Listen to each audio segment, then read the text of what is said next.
D'où vient la cire d'abeille? Ce petit insecte qu'est l'abeille est social et très organisé, et il a besoin de cellules de stockage pour son miel et le pollen, ainsi que pour protéger ses larves. Comme elle sait tout faire, l'abeille fabrique donc ses indispensables cellules, grâce à une sécrétion de son propre corps.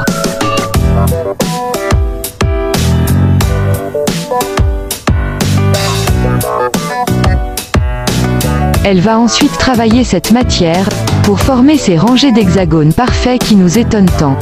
C'est l'apiculteur qui récupérera ensuite cette cire, qui est très utilisée dans de nombreux domaines de la vie courante.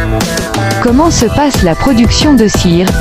Seules les abeilles du genre Apis, les abeilles sociales, produisent de la cire.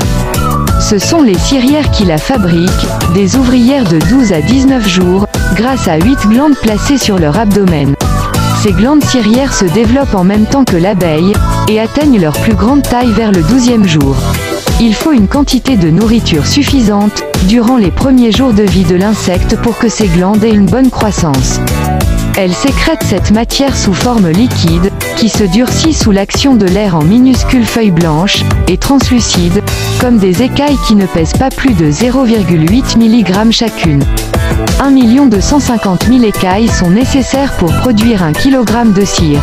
Une fois ces feuilles extraites, les abeilles les malaxent avec leurs mandibules, et c'est le mélange avec leur salive qui permet d'obtenir la cire, une pâte opaque et malléable.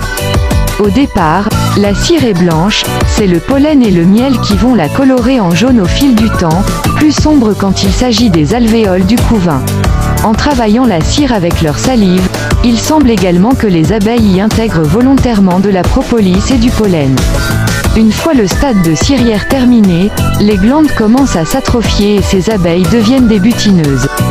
Que font les abeilles avec la cire? Les ouvrières façonnent cette pâte avec leurs pattes et leurs mandibules, pour former les alvéoles ainsi que les opercules qui les fermeront. Ces alvéoles vont pouvoir accueillir le miel, le pollen, ainsi que le couvain. Pour celui-ci, ce sont les larves elles-mêmes, une fois arrivées au stade de nymphe, qui réclament la fermeture de l'opercule en envoyant des phéromones.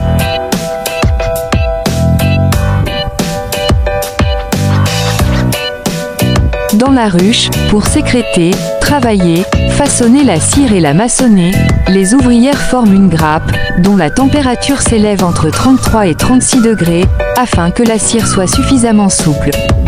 Cette grappe est constituée de cirières alignées horizontalement, formant une pyramide. Les unes forment des boulettes de cire que les autres forment en alvéoles aux parois très minces. Elles les placent ensuite les unes à la suite des autres et le travail se poursuit ainsi jusqu'à remplissage total du cadre. Les abeilles construisent ces cellules sur les cadres en allant du haut vers le bas, chaque cellule étant inclinée vers l'intérieur de 13 degrés. Ce travail production et façonnage nécessite beaucoup d'énergie, donc une grande quantité de miel et de pollen, 8 kg de miel pour 1 kg de cire. La ruche doit donc disposer de suffisamment de ressources pour pouvoir construire des rayons supplémentaires. Mais une fois ce kilo de cire maçonnée, il pourra recevoir jusqu'à 27 kg de miel.